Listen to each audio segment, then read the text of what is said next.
of the Reds more than anything. Ellie is my final answer. The Reds are my final answer. Thank you very much.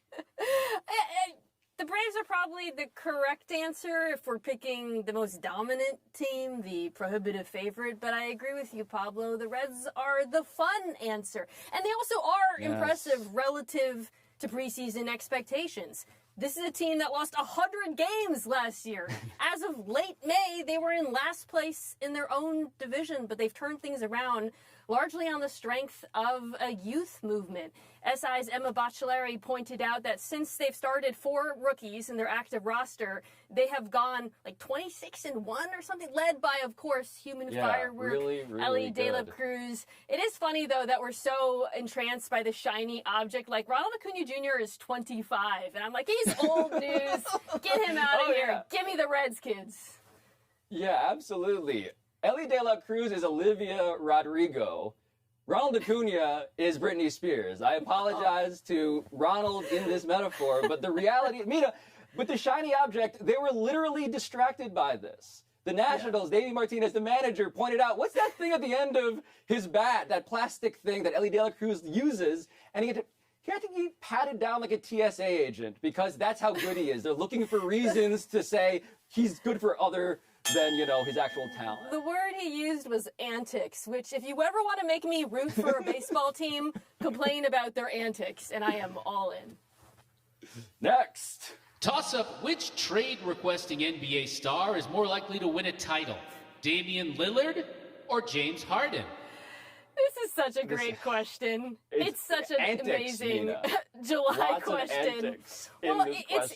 It's great because within the question, sort of like a Matryoshka doll, are other questions, or rather how you answer this betrays how you feel about other things. Specifically, one, which team are both of these stars likely to actually be playing on, Dame and James Harden? And then when they join those teams, which of those teams are more likely to win a championship? So I will attempt to answer all of them at once. I think Dame is most likely going to be in Miami. I think James Harden is most likely going to return to your beloved 76ers, at least for some of the season. And considering those two pieces of those predictions, rather, I'm going to go ahead and pick Dame joining the team that was just in the NBA Finals. Yeah, see, that was a beautiful, like, origami crane of a take that I fully disagree with. I disagree with it because, well, first off, James Harden, I don't want him back on the Sixers. Not feeling great about that. I am hopeful that, as I have texted you many, many times, Daryl Morey's up to some stuff. He's trying to move him away. But I'll take the terms of this question at face value and be really skeptical about whether Dame Lillard is actually going anywhere before the season starts. I just think that the Heat package that they're offering is bad. It's not compelling. Tyler Hero's not doing it for me. So why don't I just wait to mid-season, to the deadline, string this thing out? And I also think, Mina, and I think both of us can probably relate to this, I don't think Dame Lillard is good at cosplaying disgruntled. I think he is a pleaser. I think he wants to be liked. I think the idea that he's threatening unhappiness, all this toxicity coming out of Dame Lillard, like Anthony Davis wearing the That's All Folks t-shirt, I don't think that's coming. And I think the Blazers are going to wait it out longer than he would like, but because it's him, he'll probably just eat it. One of these players is definitely better at cosplaying displeasure. So much so that people theorized he wore a fat suit at one point, and it's not Dame Lillard. That's right. God, the batsuit era of James Harden. That is it. Mina loses, obviously. We'll take one last break, though. Still to come. Andy Murray cannot close the deal. And the U.S. women's soccer team announces who will replace the injured Becky Sauerbrunn as captain. How did I lose?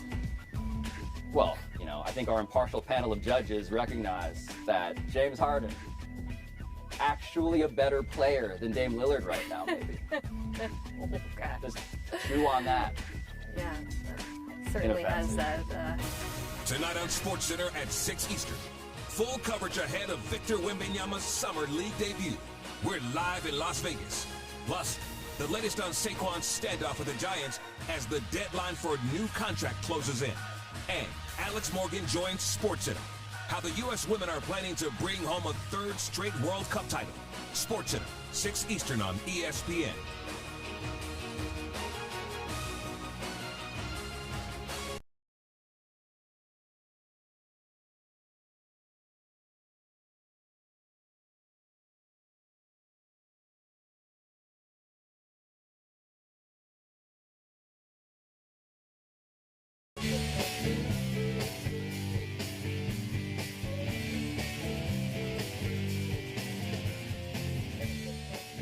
Happy time, people. Happy 25th birthday to Chase Claypool.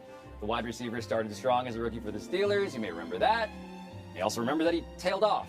So the Bears acquired him last season for what turned out to be the first pick in the second round in the hopes that he could be Justin Fields' #1 receiver. But Chase Claypool caught just 14 passes over 7 games for Chicago in this offseason.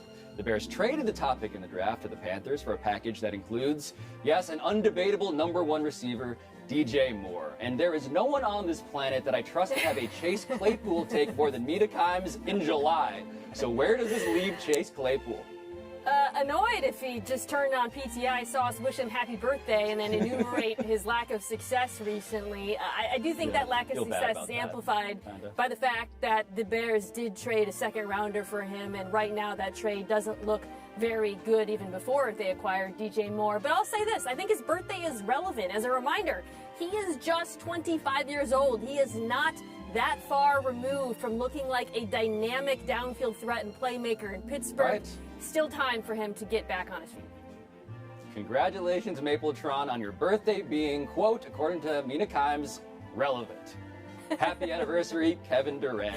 On this date 13 years ago, Mina, KD almost casually tweeted out that he was staying in Oklahoma City, and we thought that tweet, the tone, the timing of it, that this was going to be his legend, because that same exact day, you may recall, Dwayne Wade and Chris Bosh announced to one Michael Wilbon on live TV that they would join forces on the Heat with LeBron.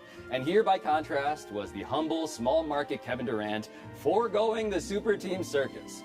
But Durant lost to the Heat in the 2012 finals, and then what happened next, we all know.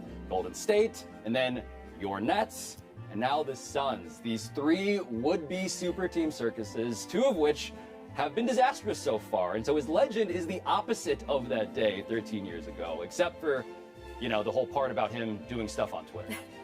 Well, he's also on Threads, he announced, though he said he's using a burner.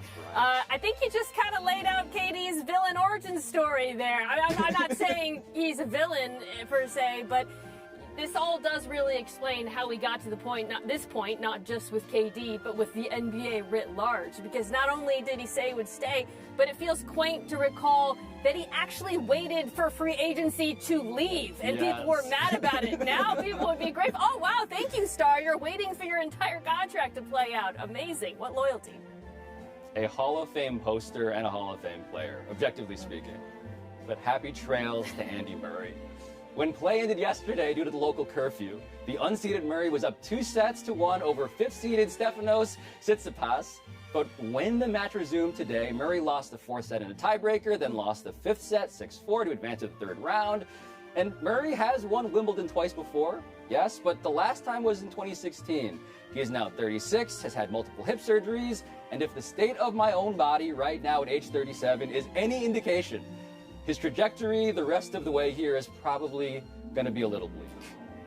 You know, Pablo, as a fellow 37-year-old, normally I would believe that any athlete forced to play into the wee hours is probably going to decline. But I actually think that if they had been allowed to keep playing last night, if not for Wimbledon's 11 p.m. curfew, Murray could have pulled off what would have been an all-time upset and a great story. So I'm blaming Wimbledon for this. We are deprived. So I have some late-breaking news here, Mina. We have 2 corrections, actually, and they are big ones. And, of course, they are both yours. Mina Kimes said that the Reds were 26-1 since playing all 4 rookies in their starting lineup. They're actually 21-6, which is just a tremendous blunder. That's the first mistake. The second mistake is you said you're 37. You're technically how many months, weeks older than me, at least? Like, 37s, not all 37s are created equal. Like, I'm still 37. That's not a correction. That's well, I feel like there still is a very important detail that you're missing there, but we are running out of show. Let's go to the big finish. Mark Ingram will join Fox's football studio show, the college football show. How would you sum up his NFL career? Something we're not likely to see a lot for running backs. Over 10 years, multiple contracts, few and far between, and he's not retired yet. Northwestern has suspended head coach Pat Fitzgerald for 2 weeks after an investigation into hazing allegations. Your thoughts? I'm glad they seem to be taking it seriously, but Alex Morgan and Lindsey Horan have been named co-captains of the USWNT. Does that make sense? Yeah, they need the veteran experience, because otherwise they got a lot of first-time starters. Christian Pulisic is reportedly leaving Chelsea for AC Milan. Big deal? It is because Phil and Frank stopped me in the office 30 minutes ago and said it was NBA 2K, Kobe Bryant, Sabrina Ionescu on the covers. Your thoughts? Love Sabrina. Feel like it should have been AJ Wilson. Yeah, we're out of time. We'll try to do better the next time. I'm Pablo Torre. And I'm Mina Kimes. PTI returns on Tuesday. You can get the PTI podcast on the ESPN app or Apple Podcasts. And now here's SportsCenter. Yeah. Hey. PTI. What are you feeling here?